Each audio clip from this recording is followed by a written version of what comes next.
রাজ্য রাজনীতিতে এবার ঘটতে পারে নয়া মোড়। বর্তমানে বিভিন্ন দলীয় কর্মসূচিগুলোতে দেখা যাচ্ছে না এককালের ভারতীয় জনতা পার্টির সংসারের খুব কাছের মানুষদের।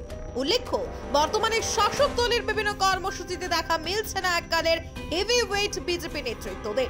2018 সালে রাজ্যে বিজেপি সরকার প্রতিষ্ঠিত হবার পর থেকে এবং এর আগে বিজেপি দলের সমস্ত কিছুতে পশ্চিম ত্রিপুরা লোকসভা আসনের প্রাক্তন সাংসদ তথা প্রাক্তন কেন্দ্রীয় প্রতিমন্ত্রী প্রতিমা ভৌমিকের অবদান ছিল বেশ গুরুত্বপূর্ণ।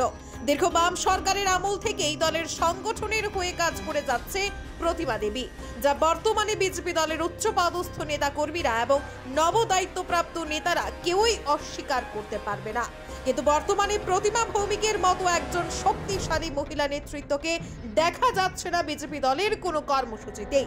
এমনকি কিছুদিন আগে অনুষ্ঠিত হওয়া লোকসভা নির্বাচনে যেখানে ছোট থেকে বড় সমস্ত নেতৃত্বকে মাঠে ময়দানে তৎপর থাকতে দেখা গেছে, সেখানে দাঁড়িয়ে প্রতিমা ভৌমিকের মতো শক্তিশালী মহিলা নেতৃত্বদের মুখ তেমন দেখতে পাওয়া যায়নি।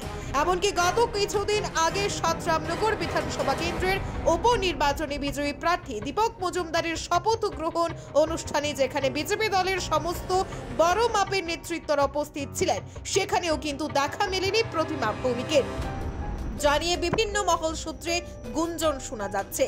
তেমনি পূর্ব ত্রিপুরা লোকসভা আসনের প্রাক্তন সাংসদ রেবতী ত্রিপুরাকেও গত কিছুদিন আগে অনুষ্ঠিত হওয়া লোকসভা নির্বাচনের প্রচার কার্য এবং দীপক মজুমদারের শপথ গ্রহণ অনুষ্ঠানে দেখা যায়নি। কিন্তু বিভিন্ন মহল সূত্রে গুঞ্জন, তবে কি ভারতীয় জনতা পার্টির পরিবার থেকে মুখ ফিরিয়ে নিতে চাইছেন এই দুই নেতৃত্ব, নাকি বর্তমানে ওনাদের মুখ না দেখার পেছনে লুকিয়ে রয়েছে কোনো রাজনৈতিক রহস্য?